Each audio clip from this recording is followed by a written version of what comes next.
नमस्कार बंधू आणि भगिनींनो.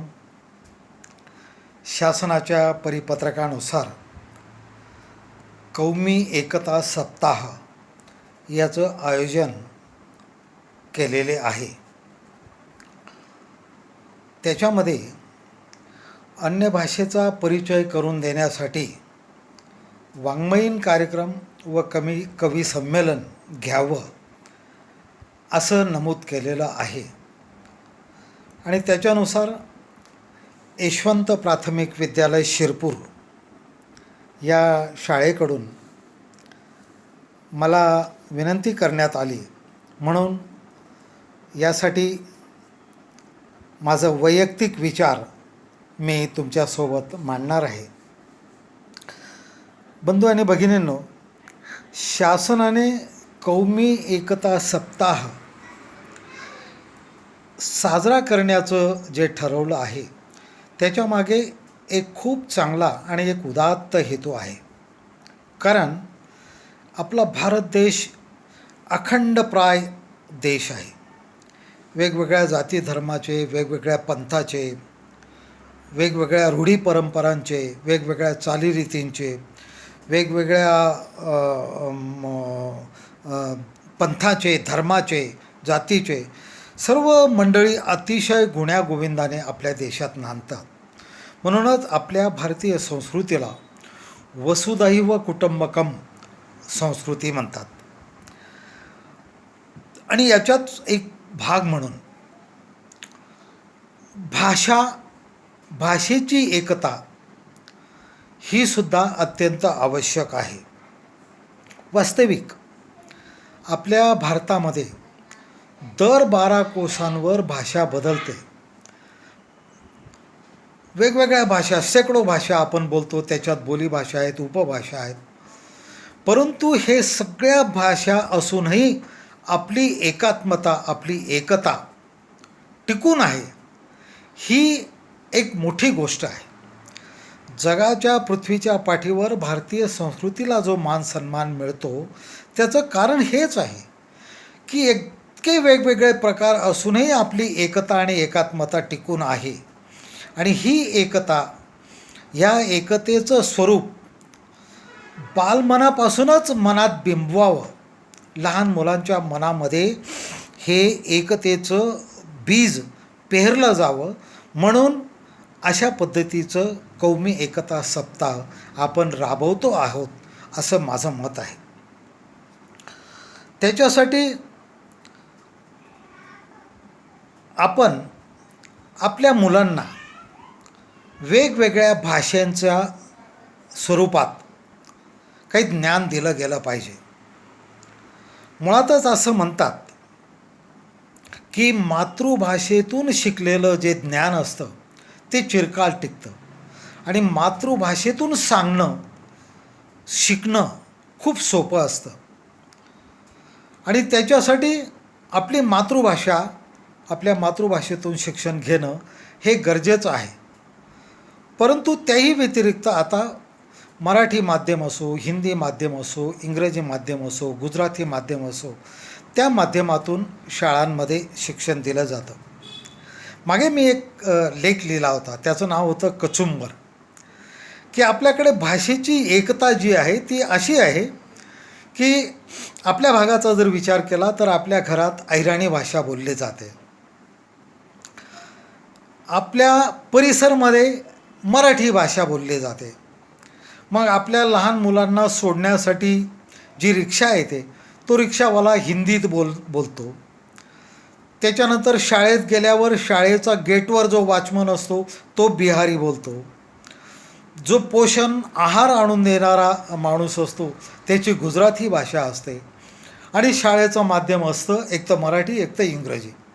मग त्या इंग्रजी माध्यमांच्या शाळांमध्ये हिंदी मिक्स इंग्रजी असंही शिकवलं जातं. म्हणजे अशा वेगवेगळ्या भाषांचा परिणाम आपल्या मुलांच्यावर होत असतो आणि त्यांना सगळ्या भाषांचं आकलनही होत असतं. त्यामुळे खऱ्या अर्थाने एक भाषेची एकता आपल्या मुलांच्या मनामध्ये रुजलेली असते. त्याच्यानंतर दुसरी गोष्ट मगाशी जे मी म्हटलं की मातृभाषेमध्ये शिक्षण दिलं गेलं पाहिजे. जेव्हा आपल्या मुलांना एखादा मुद्दा किंवा एखादा विषय किंवा एखादा शब्द जर समजत नसेल, त्याला ते क्लिष्ट वाटत असेल किंवा त्याला ते आकलन करायला कठीण जात असेल, तर अशा वेळेस आपल्या मायबोली भाषेमध्ये ते जर त्याला समजवलं तर ते अधिक स्पष्ट होतं आणि त्याला लवकर समजतं. हा आमचा अनुभव आहे. वास्तविक भाषेच्या बाबतीत असं म्हणतात की no language is superior and no language is inferior. कुठलीही भाषा कनिष्ठ नाही किंवा कुठलीही भाषा श्रेष्ठ नाही. आपल्या मनातील भावभावना समोरच्याला कळणं हेच भाषेचं मूळ उद्दिष्ट आहे. त्यामुळे आपल्या मायबोली भाषेतून जर आपण काही त्याला समजवलं किंवा शिकवलं किंवा बोललं तर आपण काहीतरी कमी आहोत असा भाव करून घेण्याचं कारण नाही. आता दुसऱ्या भाषेचा परिचय विद्यार्थ्यांना करून द्यायचा तर आपल्या अहिराणी भाषेचाच परिचय आपण करून दिला पाहिजे. कारण आपली अहिराणी भाषा ही समृद्ध आहे, संपन्न आहे. इतके शब्दभरणा आपल्या अहिराणी भाषेत आहे की ज्या कुठल्याही भाषेत नाहीत. त्यामुळे आपल्या मायबोली अहिराणी बोलीतून त्यांना काहीतरी शिकवलं पाहिजे, समजवलं पाहिजे, हाही उद्देश याच्या मागे आहे. दुसऱ्या भाषांच्या बरोबर आपल्या भाषेचेही बीज, आपल्या भाषेचीही माहिती या विद्यार्थ्यांना होणं ही काळाची गरज आहे. आणि त्यामुळेच आपण या ठिकाणी अहिराणी संमेलन घेऊया, काहीतरी वाङ्मयीन चर्चा करूया. आणि म्हणूनच मी एका विद्यार्थ्यांच्या माहितीसाठी म्हणून एक अहिराणी भाषेचं एक गीत, माझं काव्य मी तुमच्यापुढे सादर करणार आहे. ती कविता साधारणतः अशी आहे. अहिराणी कविता आहे. कोंडाना मांडा करानं गणित, मनी मायनी माले शिकाडेल छे. कोंडाना मांडा करानं गणित, मनी मायनी माले शिकाडेल छे. आणि बाशी भाकर माईन बी मनोहारी काला करता येस, हाई गोष्ट माले दखाडेल छे. फाटेल कपडास माबी तिनी आमले सजाडेल छे. खोटं काम करू नको भाऊ, असं रातदिन जताडेल छे. जागोजागी ठिगय लाईसनी फाटेल कपडाले चमकाडेल छे. अभ्यास जर करा नाही तर मग मात्र पद्धतशीर बमकाडेल छे. जुना रद्दीना पुस्तक माईन बी तिने आमले ज्ञानामृत पाजेल छे. आणि भुक्या तिशा रायसन बी शायनं मैदान आम्ही गाजाडेल छे.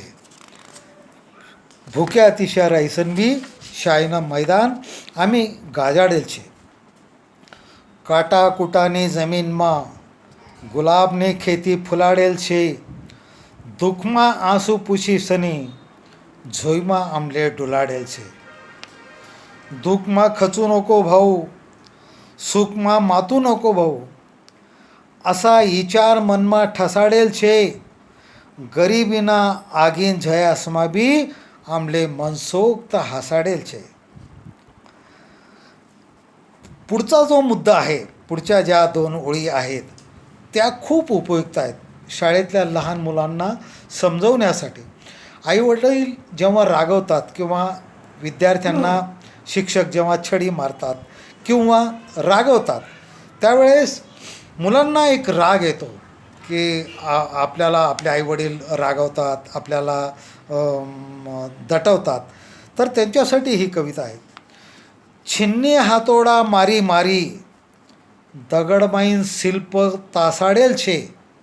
छिन्नी हातोडा मारी मारी, दगडमाईन शिल्प तासाडेल छे. मायबापना छिन्नी हातोडा, ज्या पोरीसनी आनंदमा पचाडेल छे. त्यांनीच पताका आभायमा उंच उंच नाचाडेल छे.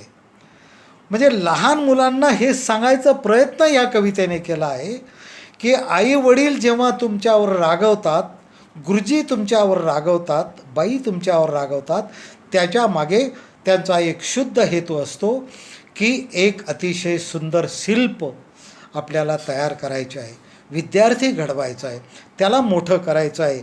हा त्याच्या मागे, या कवितेच्या मागे माझा हेतू आहे. त्याच्यानंतर पुढची एक छोटीशी कविता जी आहे ती मराठीमध्ये आहे, परंतु थोडंसं त्याला हिंदीचा टच देण्याचा प्रयत्न केलेला आहे. म्हणजे ऐराणी, मराठी, हिंदी अशा भाषांचं ज्ञान आपल्याला मुलांना द्यायचं आहे. तर ती एक 4 ओळींची कविता आहे.